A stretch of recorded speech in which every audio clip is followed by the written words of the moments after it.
Let me tell you something that might sting a little. Just because he's pretending you don't exist doesn't mean he's not thinking about you constantly. People don't always show their obsession with loud declarations or grand gestures. Sometimes the deepest fixation hides behind silence. He's not ignoring you because you're forgettable. He's doing it because remembering you hits too hard. Acting like you don't exist is easier than dealing with what your presence still stirs in him. That cold front, that blank stare when your name comes up, that's not peace, that's protection. See, obsession isn't always messy and loud. It's often quiet. It looks like scrolling through your profile in the middle of the night and never hitting like. It sounds like conversations where your name almost slips out, but he stops himself. It feels like a tight chest every time something reminds him of you, and then pretending none of it matters. He's not forgetting you, he's managing you, containing you, trying to cage the thoughts so they don't take over, but they still do. You think obsession means texting every day, chasing after someone, making dramatic moves, but that's not always how it works. Sometimes obsession takes the form of total avoidance. Not because he's indifferent, but because he feels too much, and he doesn't know how to feel that without unraveling. So he convinces himself that if he just acts like you are never there, maybe the feelings will fade. But feelings don't work that way. They don't vanish because you pretend hard enough. They fester. They grow in the dark. Here's the thing, when someone genuinely doesn't care, they don't have to avoid you. They're just at peace. They're neutral. But when someone is haunted by what they lost, when they're replaying the way you laughed, the way you looked at them, the way you challenged them, then ignoring you becomes work. It becomes a performance. Every silent moment is effort. Every blank stare is practiced.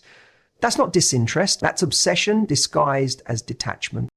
And here's where it messes with your head. Because when someone pretends you don't exist, your brain starts asking dangerous questions. Was I ever enough? Did I imagine it all? Did I misread everything? You start erasing yourself to make sense of his silence. But what if I told you that silence isn't a statement about your worth? It's a mirror of his fear.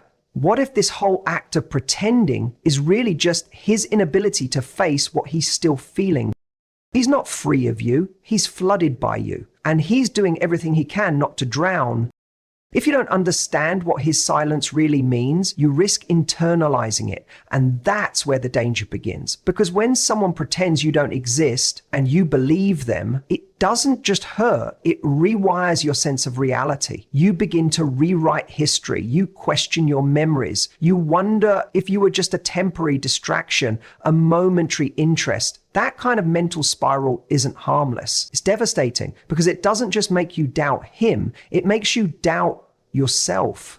The stakes aren't about getting him back. They're about what happens to you when you misunderstand what his silence means, when you believe his coldness is clarity, when you assume that his distance is evidence of disinterest. You start erasing the parts of yourself that were open, vulnerable, and real. And the truth is, nothing about his silence proves he's over you. What it actually reveals is a man still caught in a war between pride and feeling, but you're the one carrying the consequences.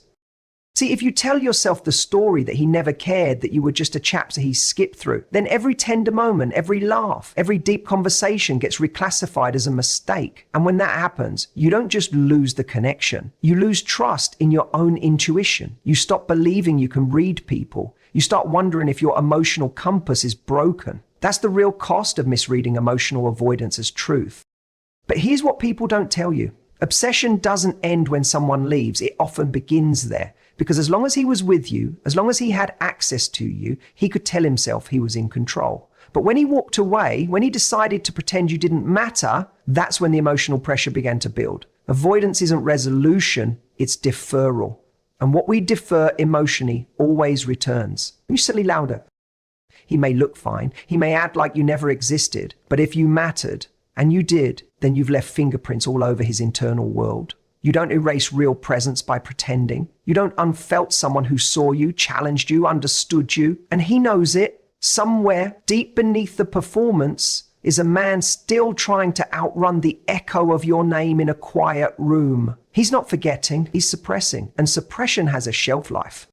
What most people miss is that emotional obsession doesn't shout, it simmers. It shows up in the background noise of his day, in the way he avoids certain places, skips certain songs, or suddenly gets quiet when someone brings you up. He might roll his eyes, scoff, or wave it off like it's nothing. But the overreaction is the tell. Indifference doesn't flinch.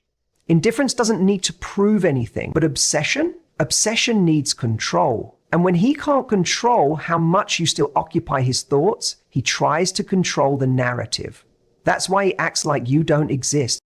But don't confuse silence with peace. Silence can be chaotic. Obsession is chaos that pretends to be still. That's why he distracts himself with work, with dating, with noise. Because if he sat still long enough, if he let the quiet catch up with him, he'd have to face what he's buried. And buried feelings don't die. They don't disappear. They wait. They surface in flashes, in memories, in dreams, in the sudden ache he feels when something reminds him of you. That's not healing. That's haunting. Staying in those moments. Avoidance is his comfort zone. Obsession is the price he pays for staying in it. And here's where it gets real. If you were truly irrelevant, he wouldn't be working so hard to erase you. He wouldn't need to avoid your name, your face, your memory. He'd be indifferent. But he's not. He's agitated, unsettled.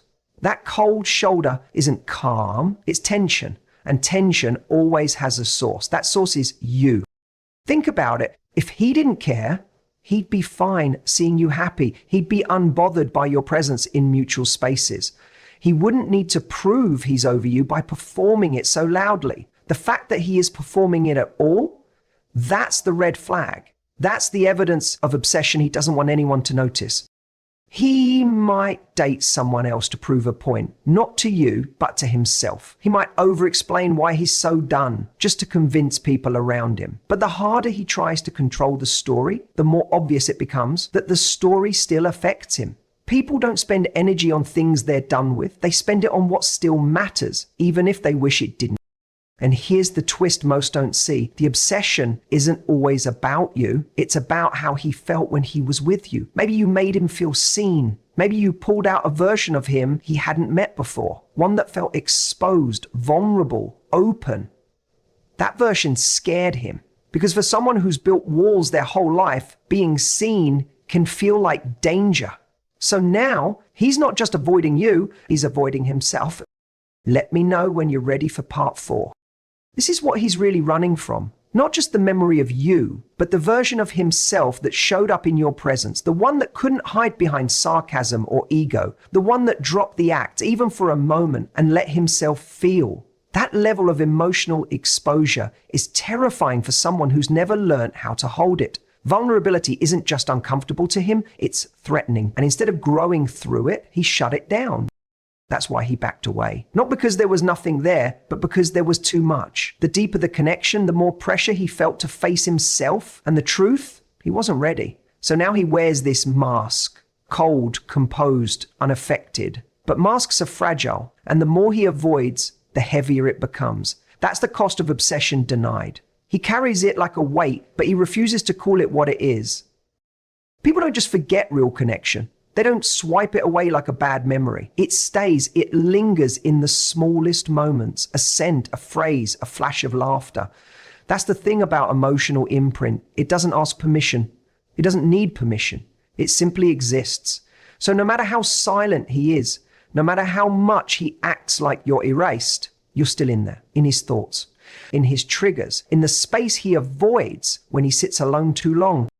And he knows it. He just doesn't want to face it, because facing it would mean admitting that what you had wasn't just a passing phase. It was real. It meant something. And that kind of admission, that breaks the illusion of control he's clinging to. Because the moment he admits he still thinks about you, he has to admit he lost something. And people who tie their identity to control would rather lie to themselves than face that kind of truth. That's why regret for someone like him doesn't always look like an apology. It doesn't sound like, I miss you or I messed up. It's quieter. It hides in hesitation, in avoidance, in the way he checks your page but never reaches out. It shows up in the way no one else quite measures up, no matter how hard he tries to replace the feeling. That's not moving on. That's movement without direction. And it never leads to peace, just more distraction. You can't fake detachment forever. Sooner or later, the truth catches up. In quiet nights, in flashbacks, in the slow realization that what he ran from wasn't pain. It was the one thing that could help him grow. You. The hardest part to accept is this. You may never see the regret. He might never reach out, never say he was wrong, never offer closure, but that doesn't mean the regret isn't there. It just means pride is louder. And for someone like him, someone who's convinced that showing emotion is weakness, pride becomes his shield. It's not that he didn't feel anything, it's that he never learned how to express what he felt without losing control. So instead, he suppresses, denies, and distances. But what he can't escape is reality. And reality has a way of whispering when things get quiet. When the distractions fade, when the nights grow still, that's when the silence turns inward. That's when the thoughts return. Not just about you, but about him, who he became around you, who he was becoming before he ran, because he remembers. Maybe not in full detail, but the impact, the emotional residue, that stays. See, obsession doesn't always look like desperation. Sometimes it looks like complete avoidance, because it's easier to hide from a mirror than to stand in front of it. And you were his mirror. You showed him pieces of himself he wasn't ready to meet. The sensitive parts, the honest parts, the broken parts. You held up a reflection of what he could be if he let himself grow. That's not something you just forget. So yes, he may seem like he's doing fine. He may post, laugh, flirt, date. He might even look like he's thriving. But what you're seeing is a version curated for the world, not the truth that lives inside him. The highlight reel is never the full picture. And just because he looks unaffected doesn't mean he is unaffected. He's just become good at acting, at pretending, at performing detachment so convincingly that even he starts to believe it until something cracks the surface. And it always does. It might be a dream, a memory, a song that hits different, a friend who mentions your name, a moment of stillness where his defenses drop just enough for the truth to break through. That's when obsession rises to the surface, not in fireworks, but in a quiet wave of what ifs and should haves. And the most haunting part? By the time it surfaces, it's often too late to do anything about it. And that's the irony of avoidance. It feels safe in the short term, but in the long term, it traps you in your own unresolved feelings. And for him, those feelings don't just go away. They follow him. They linger in every space you once occupied. They show up in new relationships he can't fully connect with. They haunt him in the moments no one else can see. And whether he admits it or not, he knows. He's still thinking about you. He's still obsessed. And now comes the part that's hardest to believe, the part that demands the most strength from you. His obsession, his silence, his emotional paralysis. None of it is your responsibility to fix, because obsession doesn't equal action. It doesn't equal growth, and it definitely doesn't mean he's coming back. Just because you live in his mind doesn't mean he's ready to face you or himself or the truth of what happened. This is where clarity meets power, because the question isn't whether he still thinks about you. He does. It's not whether he still feels something. He does. The real question is, can he face what those feelings require? Can he show up with honesty, with emotional maturity, with accountability? For many, the answer is no. And that's not your burden to carry. That's his work to do. You see, some people are obsessed not with you directly, but with the version of themselves they got to touch when they were with you. The raw, unfiltered version that felt love without armor. And instead of becoming that version, they ran from it, because becoming it requires work, growth, change. It requires breaking habits, facing wounds, and choosing vulnerability over comfort. He wasn't ready. Maybe he still isn't, but that doesn't make the connection any less real. And it doesn't make you any less valuable. The mistake people often make is trying to interpret someone's silence as a measure of their own worth. But the truth is, how he left isn't a reflection of your value. It's a reflection of his emotional readiness. If he had to disappear to feel in control, if he had to erase you to quiet his mind, that doesn't mean you were too much. It means you touched a part of him he didn't know how to handle. And instead of facing it, he chose the easy road, silence, pretending, obsessing from a distance.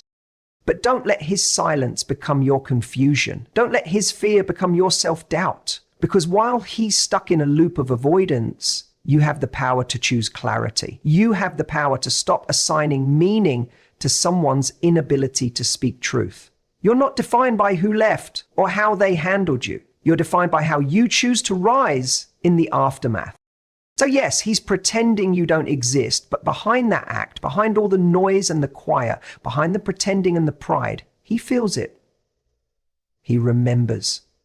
He replays.